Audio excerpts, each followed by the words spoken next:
Oke. Jadi sekali lagi yang perlu dikasih underline adalah ketika kita sudah bisa berdamai dengan makanan, kita bisa berdamai dengan Tuhan gitu.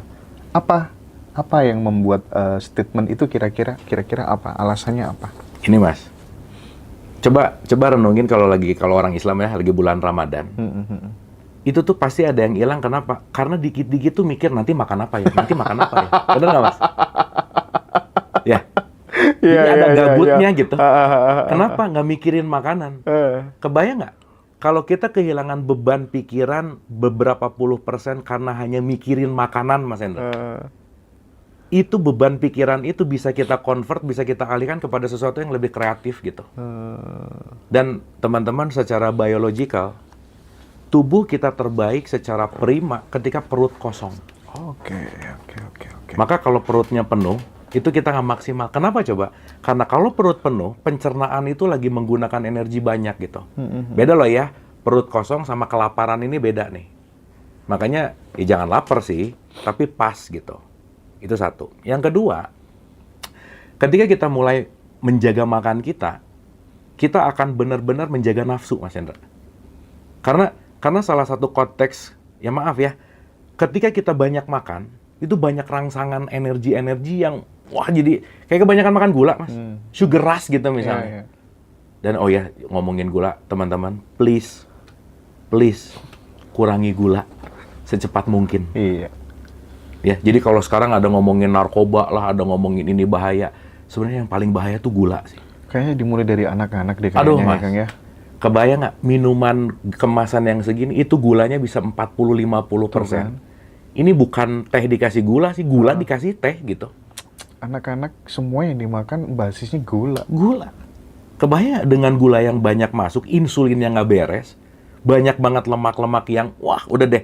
Itu nanti teman-teman bisa search lah ya, dengan concern tertentu gitu. Jadi sebisa mungkin teman-teman, kurangi gula. Dah, itu aja. Karena ketika kita mengurangi gula, kita mulai mengganti insulin untuk membuat lemak tubuh kita ini menjadi power atau untuk menjadi energi gitu kira-kira. Dan saya ulang-ulang bahwa sekali lagi ya, ini penting, silakan dicek aja. Sekarang tuh yang banyak mati sekali lagi bukan kelaparan tapi overeating, udah gitu aja. Nah, jadi balik lagi ke begitu aku damai dengan makanan, berarti aku damai dengan energi. Berarti aku akan damai juga dengan sang pemilik energi gitu. Oke. Gitu loh, Mas. Dan lebih mudah terhubung. Dan coba rasain deh, once kita lagi bener-bener homeostasis gitu ya. Mas, ini kalau aku lagi makan yang ngaco, aku cerita secara pengalaman pribadi ya. Iya. Itu ide susah keluar loh, Mas. Serius. Ide mumet, emosian, baperan gitu. Itu tadi, makanya sebagian orang kalau baperan tuh jadi banyak nyemil, banyak makan gitu misalnya. Dan itu ngebuat beneran si homeostasis tubuh itu juga jadi dalam tanda petik ya, jadi nggak seimbang gitu. Jadi teman-teman, kalau kita bicara masalah tirakat lah ya, makanya kenapa sih puasa tuh, hai orang-orang beriman, diwajibkan atas kamu berpuasa seperti orang-orang terdahulu. Ini tuh udah cerita lama banget gitu. Dan teman-teman tahu bahwa ketika tubuh kita nggak ada asupan makanan lebih dari 16 jam atau 18 jam, ada satu sel namanya autopagi. Si autopagi ini yang akan menggeru semua sel-sel buruk, dan itu akan melakukan yang namanya sirkulasi perbaikan secara alamiah gitu. Jadi semakin mempersedikit makan, semakin sel-sel tubuh kita ini banyak istirahat gitu. Minimal harus 16 jam. 16 jam good start lah, Mas. Oke.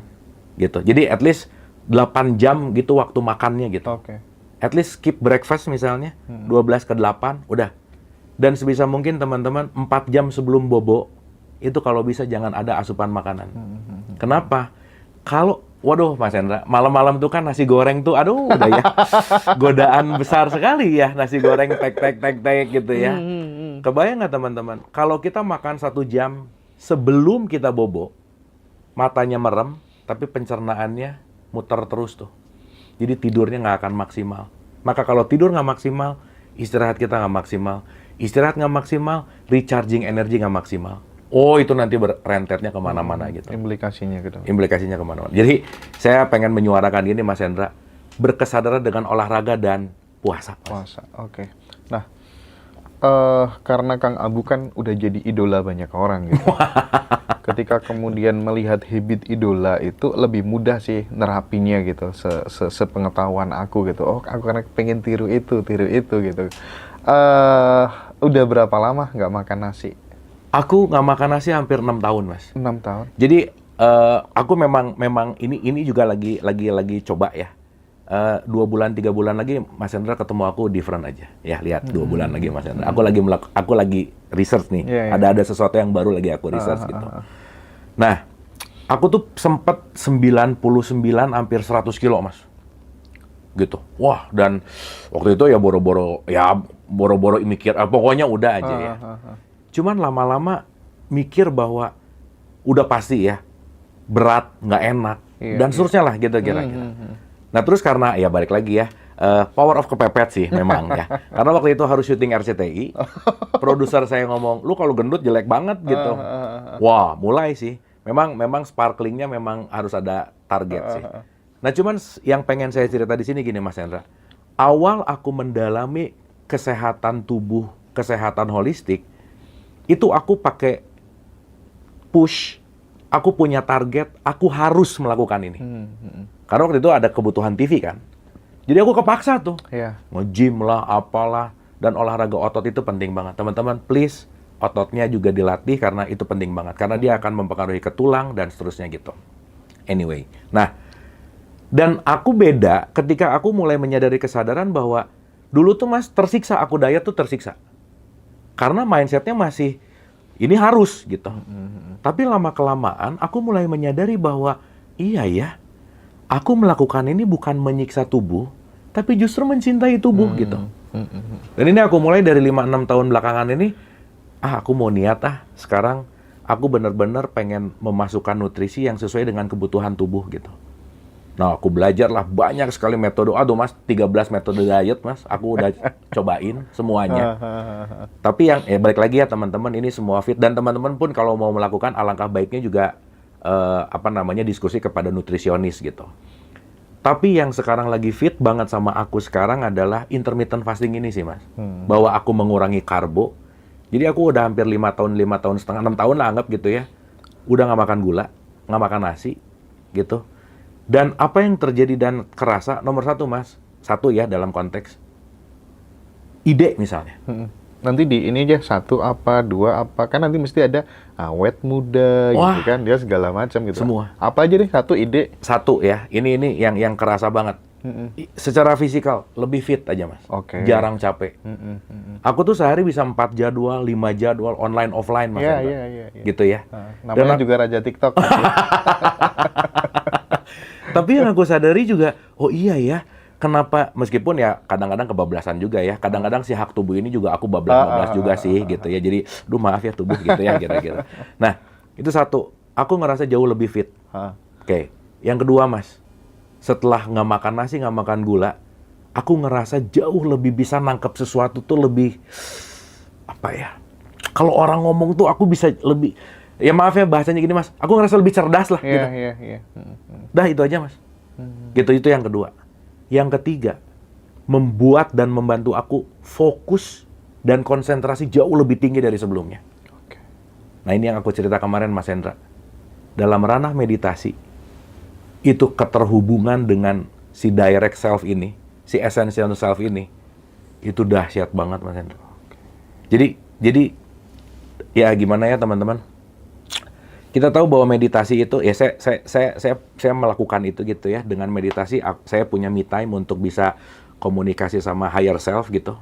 Banyak orang yang bilang bahwa meditasi itu terganggu dengan pikiran apa dan lain-lain. Saya secara subjektif mengalami langsung bahwa ketika saya mengurangi kadar makan dengan intermittent fasting ini, bahasa gampangnya Mas Hendra, connect-nya tuh cepet banget lah gitu kira-kira. Dan aduh Mas, itu yang aku nggak dapetin dari sebelum ini gitu. Jadi ternyata nggak main-main bahwa olahraga, jaga makan. Aku baru ngerasain bahwa iya ya, ini changing semua dari batiniahku, mentalku, tubuhku. Dan ya balik lagi sih, keseluruhan ini balik lagi konteksnya adalah dengan aku bisa punya komunikasi yang lebih baik dalam meditasi gitu. banyak downloadan yang Ya, ya, ya. dahsyat gitu Mas Hendra. Ide kreatifnya muncul gitu, terus aduh, ya tapi ada paradoksnya juga, aku tuh tipikal orang yang nggak mau diem kan ya, ada-ada aja gitu Mas Hendra ininya tuh, kayak pengen ini. Ya tapi maksud saya adalah, once itu terjadi ternyata dengan makan nggak diatur, dengan olahraganya nggak rutin, banyak energi yang saya rasa kita bisa menyimpan atau kita bisa mengarahkan energi ke hal yang lebih bermanfaat gitu lah kira-kira. Intinya kreativitinya muncul aja lah gitu Mas Hendra. Intinya tidak hanya micin aja yang bikin nge-lag gitu ya. Banyak yang bikin nge-lag ternyata, karbo, gula gitu ya. Dan Mas, aku ngerasa banget bahwa ketika intermittent fasting tuh nggak mikirin nanti makan apa, harus apa. Itu tuh loss gitu. Iya, iya. Loss aja. Dan karena udah terbiasa kali ya, ya jadi nggak ngerasa berat aja gitu. Karena aku tahu bahwa ketika aku sedang puasa, aku sedang men-serve tubuhku, sedang mencintai tubuhku, dan sedang merawat asetnya Tuhan gitu. Iya, iya. Itu sih. Kalau Abu tadi kan bicara soal apa terhubung dengan higher self dan lain sebagainya. Di satu kesempatan sebenarnya ya tidak ada apa-apa kecuali beingness ini, kecuali keberadaan ini gitu. Nah, ketika kemudian kita masih terhubung dan mendapatkan sesuatu dari higher self, itu bukannya keberduaan gitu, bukan kemanunggalan. Bagaimana menjelaskan itu secara pas gitu? Oke. Mas Hendra ngelihat kursi, Mas Hendra ngelihat saya, Ya, Mas Hendra ngelihat handphone saya. Ada 3 entitas, betul nggak? oke. Oke, pertanyaan. Yang bisa membuat Mas Hendra bisa ngelihat 3 entitas ini berbeda apa? Cahaya. Cahaya. Cahaya. Iya, iya, iya. Ini kalau ruangan gelap, Iya. Mas Hendra nggak akan bisa ngelihat handphone, kursi, dan tubuh saya. Maka kenapa manusia diberikan tubuh fisik? Karena untuk mewujud, dia perlu yang memberhentikan cahaya. Makanya tubuh fisik ada. Nah, Mas Hendra, ini aku mau loncat dulu ke sini ya, supaya nanti anak jawabnya.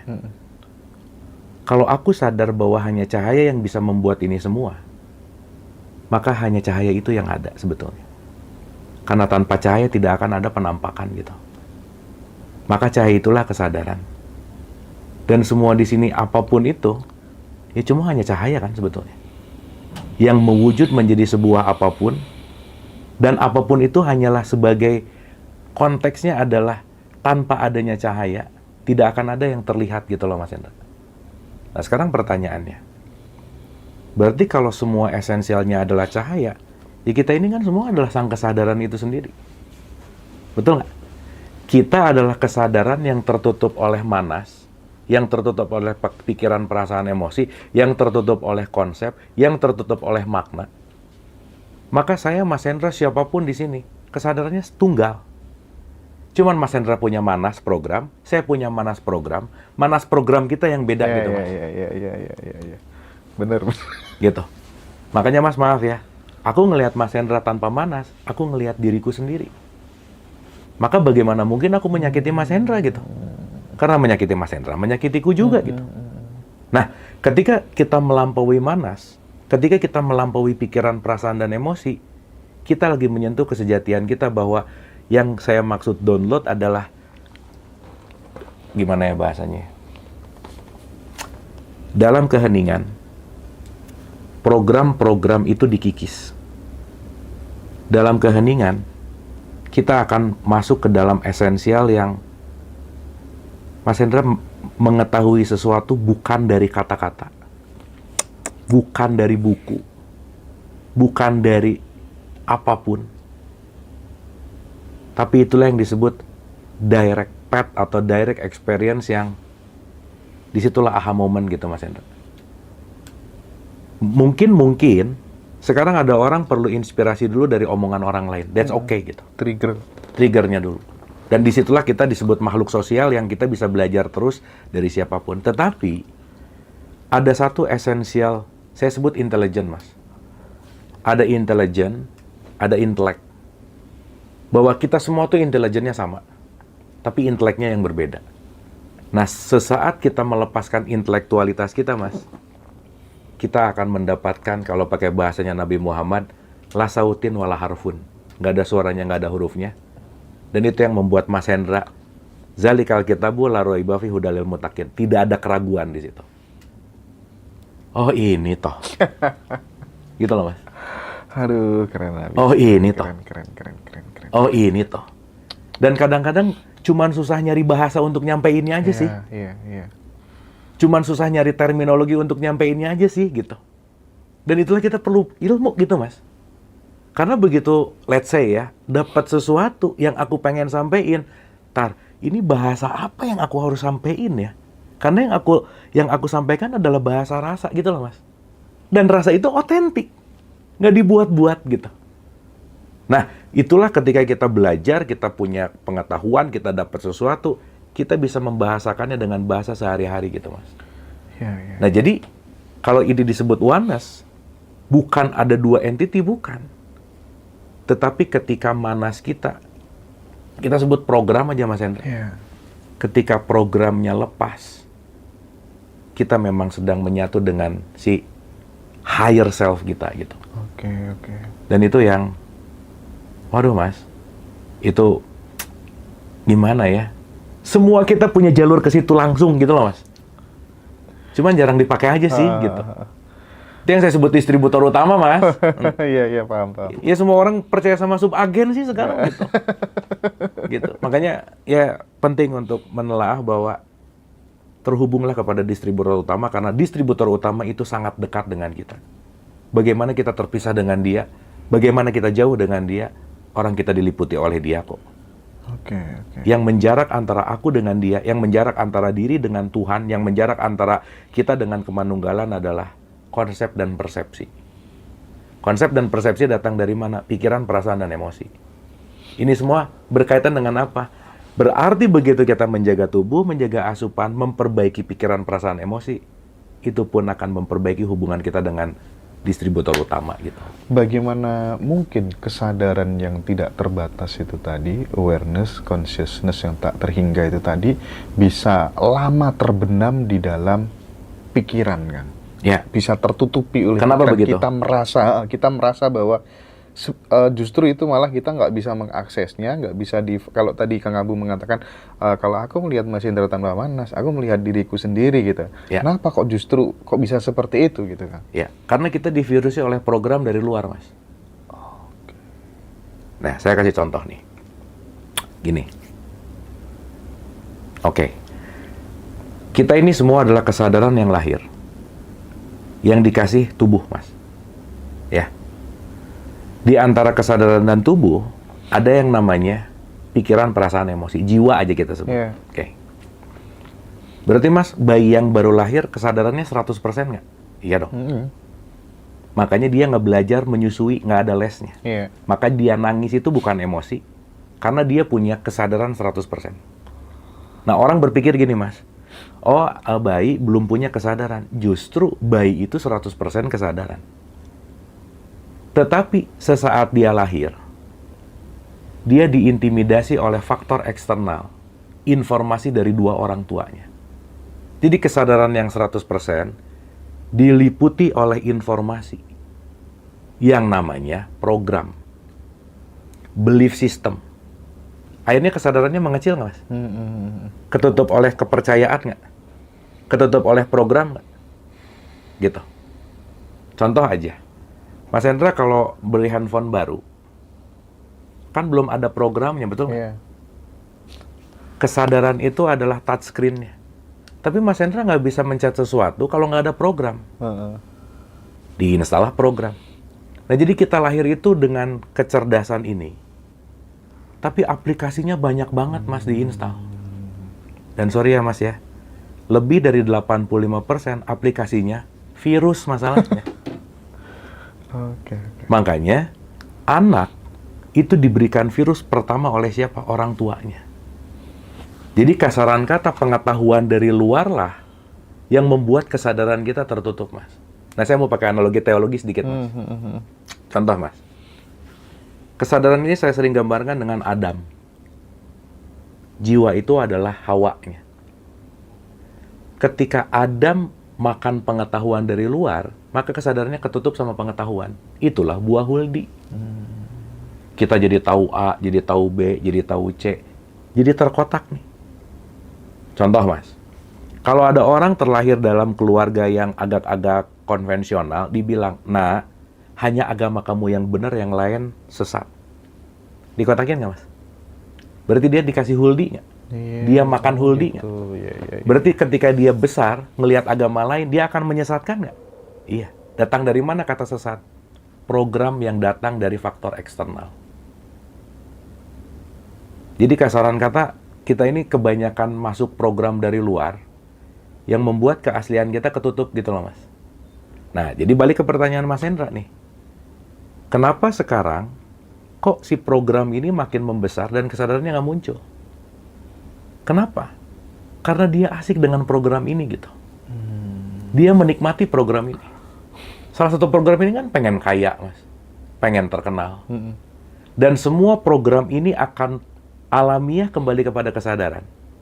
Cuman satu, Mas. Ketika program ini menemukan yang namanya penderitaan. Itu stuck momennya nanti di situ. Oke. Begitu derita, kesadaran manggil nih. Woi, kamu tuh bukan itu. Contoh, Mas. Keren, Contoh keren, ya, keren. contoh. Ada diri, ada identitas. Kalau anak-anak lagi main game, Mas. Ya, lagi main game nih. Kan mainnya di TV nih, game. Begitu diserang musuh, begitu dia mau energinya habis, mati nih aku. Si anaknya ngomong, mati nih aku. Berarti dia lupa mana identitas, mana diri. Betul nggak, Mas? Iya, oke. Berarti dia menganggap dirinya adalah identitas yang di game itu. Pertanyaan, emang hidup ini bukan permainan, Mas? Iya. Keren analoginya. Betul nggak? Iya. Yang mati kan yang di game. Aku kan bukan itu. Maka diri kita yang sejati itu adalah kesadaran. Identitas itu adalah program. Dan semakin melekat kepada program, semakin si kesadaran ini nggak akan muncul. Maka secara alamiah, program ini harus dilepas, Mas. Harus ya, saya pakai kata harus nih. Kenapa? Karena pasti. Maka nemu masalah, nemu kesulitan, nemu hal-hal yang menyakitkan. Balik lagi lah, saya selalu senang banget kata-kata Rumi, luka adalah tempat cahaya masuk. Keterlukaan itu yang akan ngebuat program ini bergetarlah dalam tanda petik. Untuk menemukan, ternyata aku bukan jabatan ini ya. Ternyata aku bukan kepintaran ini ya. Ternyata. Akhirnya apa, Mas? La. Bukan. Yang ada hanyalah ilallah. Maka, aku adalah kesadaran yang akan kembali kepada kesadaran. Innalillahi wa inna ilaihi roji'un. Dan pulang hanya di saat ini, Mas. Jadi kalau sekarang mau ngomongin ilaihi roji'un, nggak usah nunggu nanti. Saat ini, ketika kembali kepada kesadaran, disitulah ilaihi roji'un. Gitu. Oke. Hampir semua ajaran spiritual, ajaran agama mengatakan bahwa kepedihan, penderitaan, itu semuanya hanya ilusi gitu. Tetapi kita hanya mempercayai itu sebagai teori, tidak beranjak untuk mengalaminya secara real, secara nyata gitu. Nah, salah satu cara supaya kita kemudian bisa mengalaminya adalah hadir utuh di sini saat ini. Karena kita akan terbebas dari kekhawatiran, kegelisahan, terbebas dari yang namanya waktu gitu, masa lalu dan masa depan gitu. Karena masa lalu pun sebenarnya adalah masa sekarang yang sudah kita alami dulu gitu kan ya. Tuh. Ya Kang ya. Nah, itu memulainya supaya kemudian bisa konsisten hadir di sini saat ini gitu. Bagaimana, Kang? Itu satu. Yang kedua, kalau tadi bicara soal Adam, katanya kan kalau cerita-cerita guru-guru waktu kita masih kecil di musola, di masjid gitu, diturunkan dari surga ke bumi gitu. Bisa nggak kalau kemudian itu diambil sebuah conclusion bahwa ketika kita stay di kesadaran itu, kita menjadi pengendali dan penyaksi utuh, itu surga. Tapi pada saat kemudian kita merasa diri kita adalah pikiran, itu adalah buminya itu gimana? Gimana Kang Abu? Oke, kita bahas satu-satu ya. Oke. Mas, sekarang hari Jumat. Apa buktinya, Mas? Gimana kita mau membuktikan hari Jumat? Iya. Ya. Tapi karena kita sepakat aja sih. Kesepakatan Mas, bersama sepakat ya. Jumat ya. Kita ngebuktiin Jumat aja nggak bisa kok. Apa buktinya? Betul ya, Mas ya? Iya. Ini simpel dulu nih. Nggak usah jauh-jauh dulu nih. Oke. Berarti pertanyaannya, hari tahun, jam, semuanya kesepakatan. Buat teman-teman yang di Bali sekarang lebih cepat 1 jam. Gitu ya? Iya. Oke. Berarti pertanyaannya, ketika kita bicara saat ini, atau masa lalu, atau masa depan, sebetulnya kan itu sesuatu yang quote and quote adalah masa lalu dan masa depan itu ilusi gitu. Dan yang saya selalu ulang-ulang, Mas, 2 ya. Jadi tadi kita tahu bahwa semuanya ini kesepakatan. Saya ngomong waktu udah masa lampau. Berarti kita ini nggak pernah diam dalam tanda petik. Kita ini kalau bicara dalam waktu dinamis gitu. Artinya apa? Yang namanya hidup ketika kita melepaskan dari memori masa lalu dan imajinasi masa depan. Karena hanya manusia yang punya 2 hal ini, Mas. Karena dengan 2 hal ini, tujuan utamanya adalah agar bisa menciptakan sesuatu. Co-kreator itu ini alatnya. Jadi ini tuh alat canggih untuk menciptakan, tapi bagi orang yang nggak bisa pakainya, justru membunuh dirinya. Maka hari ini orang, dalam tanda petik ya, disiksa oleh masa lalunya, dan tersiksa oleh yang belum terjadi gitu. Itu satu, Mas. Dulu ya, dulu Mas. Kembali ke dulu depresi. Nanti ya anxiety gitu. Udah pasti, Mas. Karena kita benar-benar lagi hidup dalam dunia ilusi yang begitu dulu lewat kan, nggak sekarang gitu loh, Mas. Nanti, nggak sekarang juga gitu. Iya. Dan sekarang juga nggak bisa dikejar sih. Jadi maaf ya, saat ini juga nggak ada sih sebenarnya. Saat ini juga nggak ada. Gimana? Emang ini udah lewat. Ya bener sih. Dulu guru saya ngomong gini, nggak usah dipikirin, endasmu pecah katanya gitu kan. Pusing mikirin ini, mending dialamin. Dialamin gitu ya. Nah, artinya Mas, Endasmu pecah. kalau kita bicara dalam konteks, ya, let's say ya, satu poin yang membuat kita sulit hadir utuh di sini saat ini adalah kita terlalu memberikan nutrisi kepada pikiran kita. Dan membiarkan dia melakukan aktivitas tanpa kontrol kita gitu, Mas. Akhirnya apa? Dia loncat depan, loncat belakang, loncat depan, dan seterusnya gitu. Maka, maaf banget ya, ini jawabannya retorik banget sih. Gimana sih kita latihan di sini saat ini? Latihannya adalah hening. Latihannya hanyalah menjeda. Latihannya hanyalah perbarui niat terus gitu. Karena dengan, maaf ya, pikiran paling gak suka sama jeda, Mas. Makanya kenapa kalau orang meditasi, susah karena dia loncat depan, loncat belakang. Begitu kita mau menghening, dia akan nagih. Pikir dong, ini masa lalu gimana? Ini masa depan gimana? Ini masa lalu gimana? Gitu.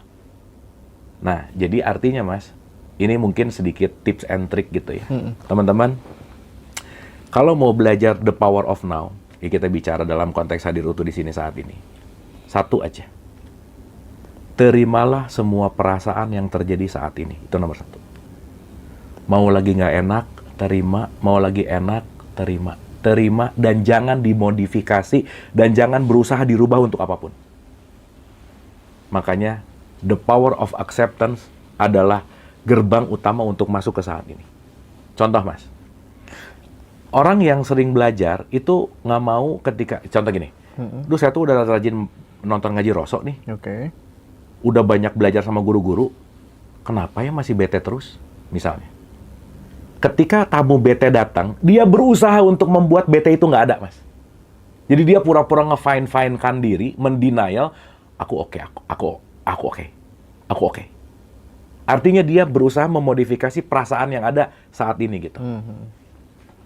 Nah, makanya teman-teman, satu step yang paling mudah untuk kita belajar ke saat ini adalah jangan merubah perasaan apapun yang terjadi saat ini. Kalau sekarang bete, tinggal ngomong akui, aku lagi bete, selesai. Akui dulu. Nah, dalam ranah meditasi itulah aku bisa nonton perasaanku, pikiranku, dan ketika aku belajar jadi penyaksi, aku punya jarak antara pikiran dan aku yang sejati. Disitulah kedamaian terjadi. Oh, ternyata aku cuman mikir ini ya. Oh, ternyata itu cuman pikiran ya. Ternyata itu cuman kekhawatiran ya. Ternyata itu cuman ketakutan ya. Ternyata dengan skup latihan yang lebih panjang lagi, panjang lagi, kita lebih banyak menjarak antara pikiran dan si kesadaran gitu. Itu yang pertama. Yang kedua, Mas, saya ulang-ulang lagi ini gitu. Gimana latihannya? Simple. Stop multitasking. Stop multitasking. Dah, satu aja.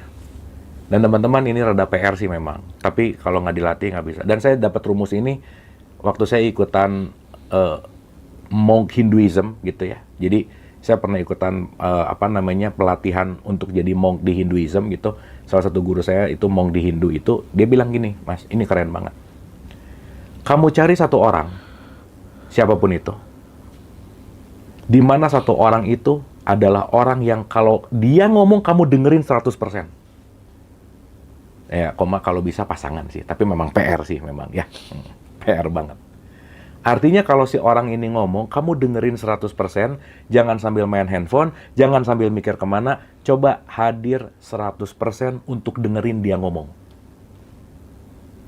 Karena kebanyakan sekarang, Mas Hendra tahu ya bahwa dalam penelitian kekinian, orang sekarang fokus tuh bisa cuma 8 detik, Mas Hendra. 8 detik. Ikan mas aja 9 detik, Mas. Kita kalah sama ikan loh. Kalah sama ikan mas kita ya. Ya, dahsyatnya. Mais banget ini. Sorry sumpah. to say bahwa malah lagi fokus dikit, tangan udah pengen lihat WA lah apa. Suami ngomong, istrinya sambil WhatsAppan ataupun sebaliknya. Ya kamu ngomong aja, aku denger kok. Nggak bisa, nggak bisa. Ini kalau pakai bahasa kerennya, undivided attention. Atensi yang tidak terpecah. Coba latihan aja selama sebulan. Cari satu orang. Kalau dia lagi ngomong, dengerin 100%, pikirannya hadir, perasaannya hadir, dengerin aja. Nah, dengan kita melatih itu, dulu saya 6 bulan latihan ini, Mas, karena si pelatihannya 6 bulan gitu ya. Waduh, Mas, dengan saya belajar ngelatih fokus ini, dengan saya belajar tidak saya selalu menghargai orang yang ngomong dengan mau dengerin.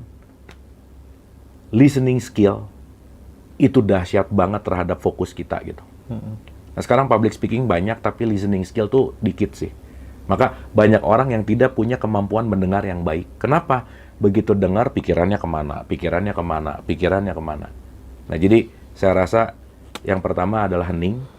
Yang kedua, tidak multitasking. Yang ketiga, coba belajar kalau orang ngomong, dengerin 100%. Pasti nanti teman-teman akan merasakan. Banyak yang skip dari kuliah, dari ceramah. Kenapa? Ya, meeting aja, Mas. Meeting tuh sekarang dikit-dikit. Hah? Gitu loh. Ngomong apa tadi? Ya iyalah. Orang temannya lagi ngomong, lagi mikirin sesuatu. Temannya lagi ngomong, ngelihat Instagram atau TikTok dan seterusnya gitu. Gampang ke distract. Gampang. Jadi, kurangilah distraksi-distraksi gitu.